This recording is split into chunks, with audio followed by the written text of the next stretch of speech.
One of Nebraska's most diverse districts is seeing a close battle at the ballot box this election cycle. Legislative District 13 starts near the Missouri River and spans to the outskirts of Bennington. Two candidates are ready to fill an empty seat. KET News Watch 7's Kaylee Searcy spoke with them ahead of the general election. Nick Batter. We're often overlooked by the city. Ashley Spivey.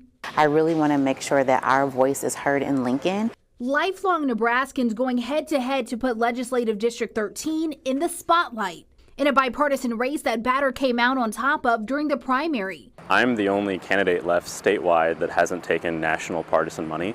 And the reason for that is that I want my neighbors to know that I'm really running to serve them. They're my bosses, not political leaders in other parts of the state or the country. Batter is raising his kids on the same streets that shaped his life, from the poverty he endured in his youth to his time at Harvard and 8 years in the Army, experience he wants to bring to policies. People that are young, adults living with disabilities, seniors. The state's really failing those communities, and oftentimes they're overlooked.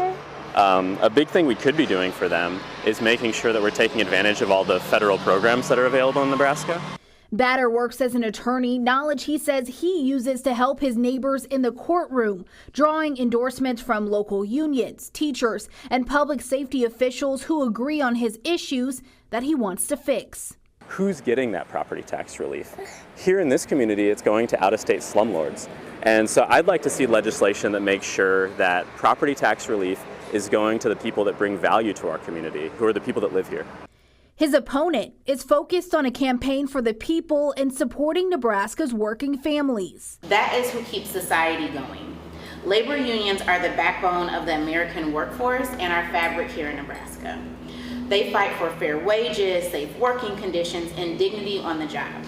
Spivey says her recent endorsement from local union 1140 and Nebraska Building and Construction Trades shows that people believe in her as a lawmaker, adding her message is resonating with voters and organizations. I'm really excited to prioritize and bring economic opportunity policy.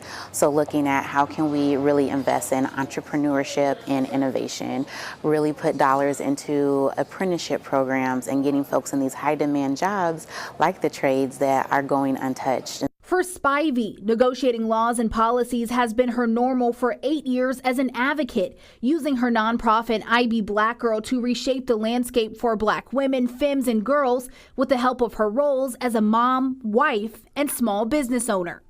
I've helped to pass really great policy like expanding Medicaid coverage from 60 days to a year for moms and babies.